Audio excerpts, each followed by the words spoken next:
Title: The Spark Beneath the Ashes. The dismissed one. Elijah Ray didn't hate his job, but it didn't love him back either. 9 years of warehouse shifts, forklifts, night crews. Nobody asked about his ideas. They just told him when to clock in. But deep down, Elijah wasn't just a worker. He was a thinker, a sketcher. He had journals full of designs or tools that could make jobs like his safer, faster, better. No one ever asked to see them, not even his family. "You're dreaming again," his older brother used to say. "We work, we don't invent." So Elijah stopped sharing, stopped sketching, but the spark never fully went out.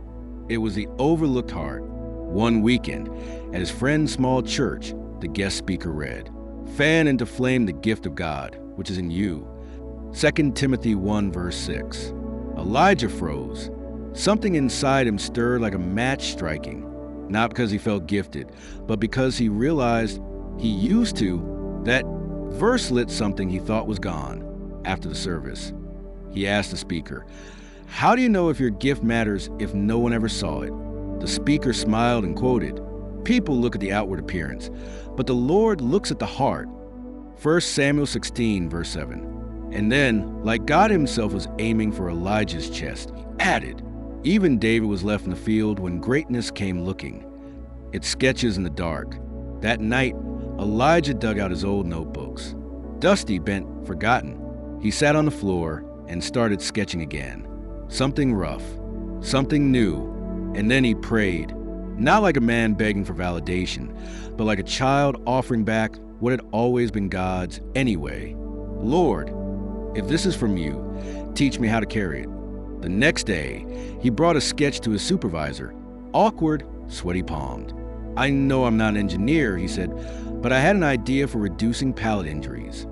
The supervisor blinked, took the page, studied it. This actually makes sense. I'm sending this up." And then the unexpected break. 2 weeks later, the warehouse manager pulled Elijah aside. "Corporate's interested. They want to see more of your designs." Elijah nearly laughed, not out of joy, but shock.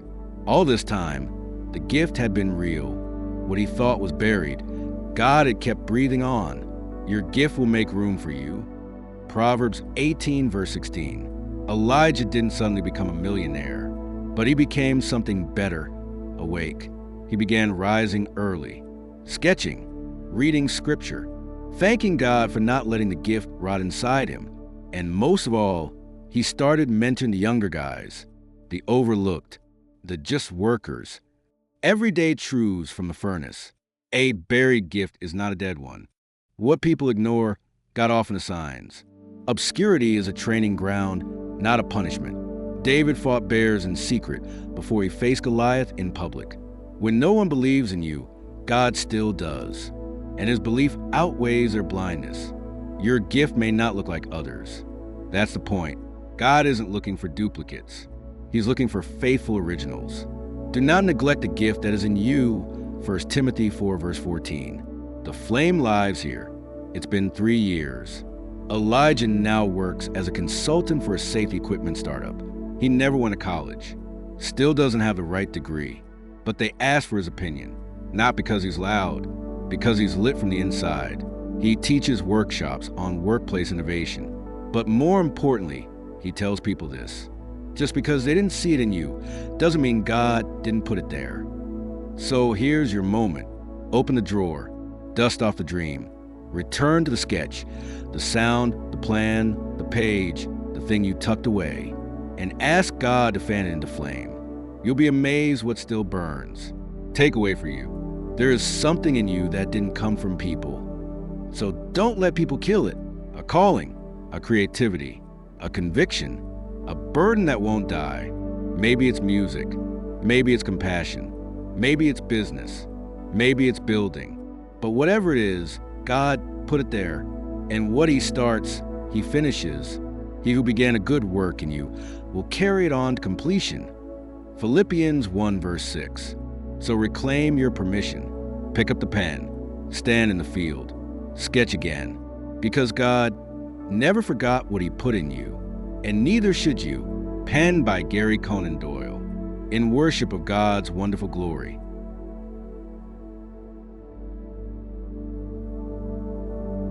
Hey, thanks for listening. If you're still here, something in this story or song clicked with you. So here's a little secret. When you hit thumbs up, it tells the YouTube gremlins, hey, more of this. And if you subscribe, it's like saying, yeah, I want in. So go ahead, tap like, hit subscribe, and make sure you don't miss what's next. Because this ride, it's just getting started.